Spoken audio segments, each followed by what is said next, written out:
சாய் பக்தர்களுக்கு என் அன்பு வணக்கங்கள். ஓம் சாய்ராம். என் அன்பு குழந்தையே, உன்னுடைய உயிரான உறவிடத்திலிருந்து உனக்கான அழைப்பு இன்று இரவுக்குள் வரத்தான் போகிறது என் குழந்தையே. நீயாக நினைக்கலாம், அப்பா இது எப்படி சாத்தியமாகும், எனக்கே என்னுடைய உறவிடம் இருந்து அழைப்பு வரும் என்ற நம்பிக்கை இல்லை. என்னுடைய உறவுக்கும் எனக்கும் இடையில் பேச்சுவார்த்தைகள் இல்லாமல் இருக்கிறது. நானே இந்த வாழ்க்கையை வெறுத்து மனம் விரும்பி நின்று கொண்டிருக்கின்றேன். நீங்கள் சொல்வது போல் மட்டும் நடந்துவிட்டால் என்னை விட அதிகமான சந்தோஷம் இங்கு வேறு யாருக்கும் கிடைத்து விடாது. என் அன்பு குழந்தையே, இப்படியாக நீ நினைக்கிறாய் அல்லவா?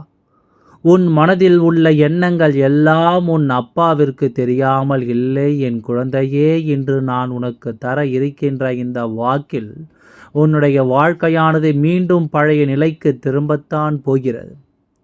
இது எப்படி நடக்கும் என்று நீ யோசிப்பதற்கு முன்னால் அப்பா அதனை உனக்கு தெளிவாக சொல்லி விடுகின்றேன். என் அன்பு குழந்தையே, உன்னுடைய உயிரான உறவை எப்பொழுதுமே நீ அதிகமாக நினைத்து வேதனை அடைந்து கொண்டிருக்கின்றாய் அல்லவா? அத்தனை அன்போடு பழகி இருந்தாலும் எல்லாவற்றையும் மறந்துவிட்டு ஒரு சிறு பிரச்சனைகள் காரணமாக அந்த உறவினை பிரிய வேண்டிய சூழ்நிலைகளும் வந்துவிட்டது என்று எண்ணி நீ மிகுந்த துயரத்தில் இருந்து கொண்டிருக்கின்றாய். என் அன்பு குழந்தையே, உனக்கு இந்த வாழ்க்கையில் நடக்கின்ற ஒவ்வொரு விதமான விஷயங்களில் இருந்தும் நல்ல நல்ல விடிவு காலம் பிறந்து விடாதா என்று நீ திணறிக் கொண்டிருக்கின்றாய். இப்படி இருக்கின்ற இந்த நேரத்தில் நம்முடைய உயிரான உறவிடமிருந்து நமக்கான நல்ல செய்திகளை தந்துவிட்டால் போதுமென்று என் குழந்தை நீ எண்ணிக்கொண்டிருக்கின்றாய். உன்னுடைய இந்த மனநிலையை உணர்ந்துத்தான் நான் அப்பா உனக்கு இந்த செய்தியை கொண்டு வந்திருக்கின்றேன். என் அன்பு குழந்தையே, நீ ஒரு விஷயத்தை தெளிவாக புரிந்து கொள்ள வேண்டும். உயிரான உறவு என்றால் என்ன தெரியுமா? வாழ்க்கையில் எந்த ஒரு சூழ்நிலையிலும் எத்தனை கஷ்டங்களிலும் அவர்களை விட்டு நாம் விலகிவிடக்கூடாது. அதிலும் குறிப்பாக சந்தோஷத்தை அவர்களோடு பங்கிட்டு கொள்ளாவிட்டாலும் கஷ்டங்களை அவர்களோடு பங்கிட்டு கொள்ள வேண்டும். இப்படி நினைக்கின்ற இந்த வாழ்க்கை தான் உனக்கு உயிரான உறவினுடைய வாழ்க்கை என்பதை முதலில் நீ புரிந்து கொள்ள வேண்டும். என் அன்பு குழந்தையே, எப்பேற்பட்ட சூழ்நிலையிலும் உன்னுடைய வாழ்க்கையில் உனக்கு நடக்கவிருக்கின்ற பல நல்ல விஷயங்கள் எல்லாமே ஏதோ சில காரியங்களை அடிப்படையாக வைத்துத்தான் உனக்கு நடக்காமல் போய்விடுகிறது. எத்தனையோ பிரச்சனைகளை எல்லாம் பற்றி நீ நினைத்து கொண்டு உன் வாழ்க்கையை ஏனோ தானோ என்று வாழ்ந்து கொண்டு வருகிறாய். என் அன்பு குழந்தையே, நீ உன் எதிர்காலத்தை எப்பொழுதுமே மனதில் வைத்து கொண்டு சிந்திப்பாயானால் நிச்சயமாக இதுவெல்லாம் உனக்கு மிகப்பெரிய மாற்றத்தை கொண்டு வந்து கொடுக்கும் என்பதில் எந்த ஒரு மாற்று கருத்தும் கிடையாது. என்னதான் இந்த வாழ்க்கையில் உனக்கு பல சூழ்நிலைகள் கஷ்டத்தை கொடுக்கும் பொழுதெல்லாம் நம் வாழ்க்கையில் ஆறுதலுக்கு என்று ஏதாவது ஒரு உறவை நம்மோடு இருக்க வேண்டும் என்று தான் நீ நினைத்து கொண்டிருக்கின்றாய்.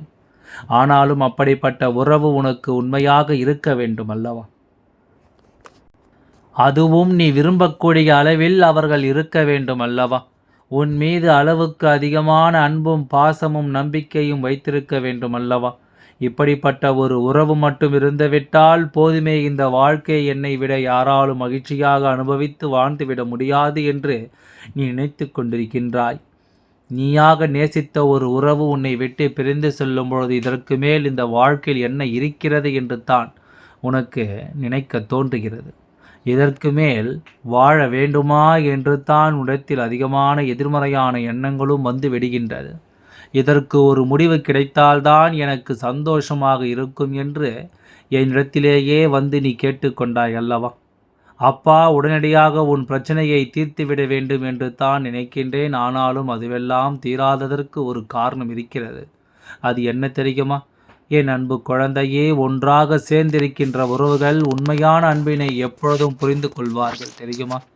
அந்த உறவு தன்னை விட்டு பிரியும் போதுதான் அந்த உறவினுடைய ஆழம் என்ன, அந்த அன்பு என்ன, அதன் வலி என்ன என்பதை எல்லாம் அவர்கள் புரிந்து கொள்வார்கள். அந்த உறவுக்கும் நமக்கும் இடையில் இருப்பது எத்தனை பெரிய பந்தம் என்பதும் அதனை அந்த பிரிவு உணர்த்தி காட்டும். இதுதான் உண்மையும் கூட. அதற்காகத்தான் இந்த பிரிவு உன் வாழ்க்கையில் வந்திருக்கிறது என்பதை நீ புரிந்து கொள்ள வேண்டும். என் அன்பு குழந்தையே, பிரிவுகள் வாழ்க்கையில் வந்து விட்டதே என்று எண்ணி நீ வேதனைப்படுவதை விட்டுவிட்டு, இந்த பிரிவுகள் வந்ததனால்தான் உனக்கு அவர்கள் மீது இருக்கின்ற அன்பும் முழுமையாக உணர்ந்து கொள் ஆரம்பிக்கிறது என்பதனை நீ உணர்ந்து கொள். அது மட்டுமல்ல, அவர் மேல் நீ காட்டும் கோபமும் ஒரு வகையான அன்புத்தான் என்பதையும் நீ புரிந்து கொள்ள வேண்டும். இன்று நீ எப்படி இந்த மனநிலையில் இருக்கின்றாயோ, எப்படி அவர்களை மனதார நீ இருக்கின்றாயோ, அதுபோலவே அவர்களும் உன்னை நேசித்து கொண்டு தான் நினைக்கிறார்கள். இந்த வாழ்க்கையில் 1000 கஷ்டங்கள் வந்தாலும், வேதனைகள் இருந்தாலும், எவ்வளவுதான் உன்னிடத்தில் கோபம் கொண்டாலும், அவர்கள் மனதில் உன்னை பற்றிய நல்ல எண்ணங்கள் ஓரளவு இருந்து கொண்டு தான் இருக்கிறது. எத்தனை பிரச்சனைகளை நீங்கள் இருவரும் சேர்ந்து சமாளித்திருக்கின்றீர்கள். எத்தனையோ விஷயங்களை எல்லாம் வாழ்க்கையில் சேர்ந்து பார்த்திருக்கின்றீர்கள். பலரின் சூழ்ச்சிகளை எல்லாம் சேர்ந்து வென்றும் காட்டியிருக்கின்றீர்கள். அப்படி இருக்கும் பொழுது ஒரு சிறிய வேறுபாடுகள் தான் பெரிய பிரச்சனைகளை உருவாக்கி உங்களுடைய பிரிவினையும் ஏற்படுத்தி விட்டது என்றால், நிச்சயமாக இதிலிருந்து நீங்கள் வெளிவர வேண்டும் அல்லவா? உங்கள் இருவரின் மனதும் காயப்பட்டிருக்கிறது என்பதனை எல்லாம் இந்த அப்பா மறுக்கவில்லை. உங்களுடைய காயம் பெரிதாகத்தான் இருக்கிறது. ஆனால் அதற்கான மருந்தினை நீங்கள் இருவரும் தான் எடுத்துக்கொள்ள வேண்டுமே தவிர, வேறு யாரிடத்திலும் அதை நாம் முழுமையாக எதிர்பார்த்து விடக்கூடாது. ஏனென்றால் இருவருக்கும் உங்களை பற்றிய நல்ல நினைவுகள் எப்பொழுது மனதிற்குள் அதிகமாக இருக்கின்றதல்லவா? உண்மையில் எத்தனையோ பிரச்சனைகள் வரும்பொழுது எல்லாம் நாம் மிகவும் கவனிக்க வேண்டிய விஷயம் என்ன தெரியுமா? சேர்ந்திருந்தால் மட்டுமே நாம் பலமாக இருக்க முடியும். பிரிந்திருந்தால் அதுதான் நம்முடைய பலவீனம் என்பதை எல்லாம் நீ மறந்து விட்டாயா குழந்தையே? இந்த வாழ்க்கையில் எத்தனையோ பேர் வேதனைகளையும் கொடுத்திருந்தாலும் நாம் தெரிந்து கொள்ள வேண்டிய ஒரே விஷயம், எப்பாடுபட்டாவது இந்த வாழ்க்கையில் நாம் நல்லபடியாக வாழ்ந்து காட்ட வேண்டும் என்பது மட்டும்தான். என் அன்பு குழந்தையே, ஒரு உறவின் மீது நீ வைத்திருக்கின்ற அன்பானது ஒரு நாளும் உனக்கு குறைந்துவிடக்கூடாது. ஒருவேளை அது குறைகிறது என்றால் நிச்சயமாக ஏதோ ஒரு விஷயம் அங்கே தடைப்பட்டு நிற்கிறது என்பதனை நீ புரிந்து கொள்ள வேண்டும்.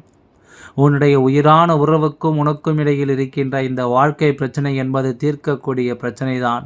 இது ஒன்றும் தீர்க்க முடியாத பெரிய பிரச்சனை எல்லாம் கிடையாது.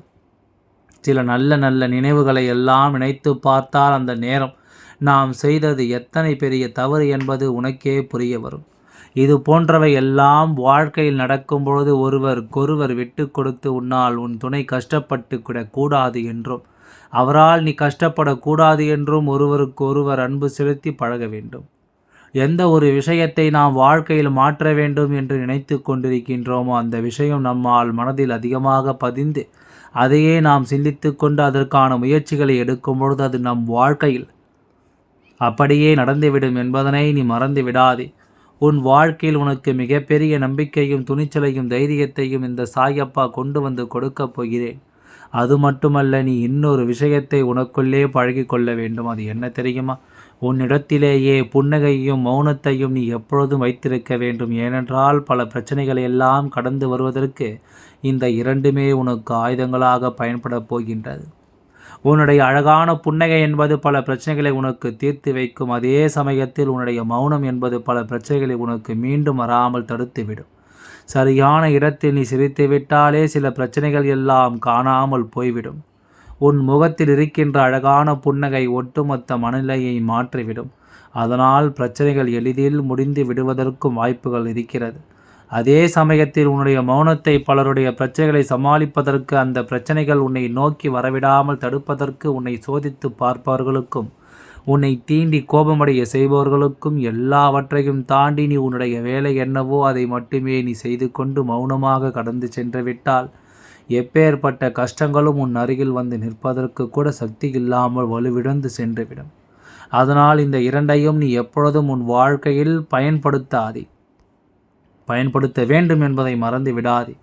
இந்த வாழ்க்கையில் வெற்றியும் தோல்வியும் யாருக்கும் நிரந்தரம் கிடையாது. ஆனால் இந்த வாழ்க்கை யாரெல்லாம் நன்றாக வாழ வேண்டும் என்று நினைக்கின்றார்களோ அவர்களுக்கு போராட்டங்கள் அதிகமாகத்தான் இருக்கும். அந்த போராட்டம் நல்லபடியாக முடிய வேண்டுமென்றால் அதிக வெற்றி கிடைக்க வேண்டும் அல்லவா? அப்படிப்பட்ட வெற்றிதான் இனி உனக்கு கிடைக்கப் போகிறது. உன்னுடைய போராட்டங்கள் எல்லாம் நல்லபடியாக முடியப் போகிறது. இனிமேல் நீ வெற்றி படிக்கட்டில் ஏறப் போகின்றாய். ஒவ்வொரு படியையும் கடந்து நீ உனக்கான வெற்றியை அடைந்து உச்சத்தில் அமரப் போகிறாய் என்பதனை மறந்து விடாதே. என் அன்பு குழந்தையே, இதுவரை வாழ்க்கையில் எதையெல்லாம் தேடி நீ சென்றாயோ அதுவெல்லாம் இனி உன்னை தேடி வரத்தான் போகிறது. நீ எதிர்பார்த்ததைப் போலவே உன்னுடைய வாழ்க்கை இனி அமையத்தான் போகிறது. அதை மாற்றி அமைக்க வேண்டியது உன்னுடைய அப்பாவின் பொறுப்பு என்பதை நினைவில் வைத்துக்கொள். இந்த சூழ்நிலைகளை எல்லாம் மாற்றி அமைத்துவிட்டு அதற்கான சக்தியையும் நான் உனக்குள்ளே கொடுக்கத்தான் போகின்றேன். இந்த சூழ்நிலைகளை எல்லாம் உணர்ந்து உனக்குள்ளே இந்த அப்பாவின் சக்தியினை நீ உணர வேண்டும். உன்னுடைய முயற்சிகளை நீ எதுவுமே செய்யாமல் எல்லாவற்றையும் அப்பா பார்த்து கொள்வார் என்று நீயாக எந்த ஒரு விஷயத்தையும் தவற விட்டு விடாதே. உன்னுடைய சொந்த முயற்சியை நீ செய்யும் பொழுது அப்பா உனக்கு துணையாக இருந்து எல்லா வழிகளையும் உனக்கு ஏற்படுத்தி கொடுத்து உன்னை வெற்றி பெறச் செய்வேன். ஏதேனும் மனம் தளர்ந்து போகின்ற சூழ்நிலையோ விரக்தியோ ஏற்படுகின்ற சூழ்நிலை வந்துவிட்டால் நீ நினைக்க வேண்டியது என்ன தெரியுமா? இந்த அப்பாவை நினைத்து கொண்டு என்னால் முடியும், என்னால் இந்த விஷயத்தை செய்ய முடியவில்லை என்றால் யாராலும் செய்ய முடியாது என்று நீ நம்ப வேண்டும். அப்பா உனக்கு துணையாக இருக்கிறார் என்று நீ நம்பினால் போதும், எல்லாம் நல்லபடியாகவே நடத்தி தருவார். ஓம் சாய்ராம். நன்றி, வணக்கம்.